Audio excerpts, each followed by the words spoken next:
Have you ever wanted to create your own graphic novel? Here are some steps to get started. First, develop the story and characters. This is the foundation of any good graphic novel. Second, create a storyboard or script for each page, detailing what happens in each panel.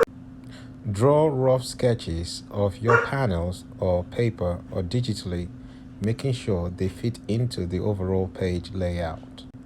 Refine those sketches until you have clear outlines for all panels on each page. Add ink and color using traditional materials like pencils, pens, or watercolors, or digital software tools. Letterings. Add text dialogue balloons with letterings during coloring process.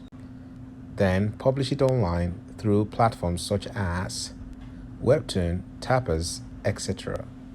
There you have it. But remember, creating a great graphic novel takes time and effort, but anyone can do it. What would be your own unique spin that will make yours stand out?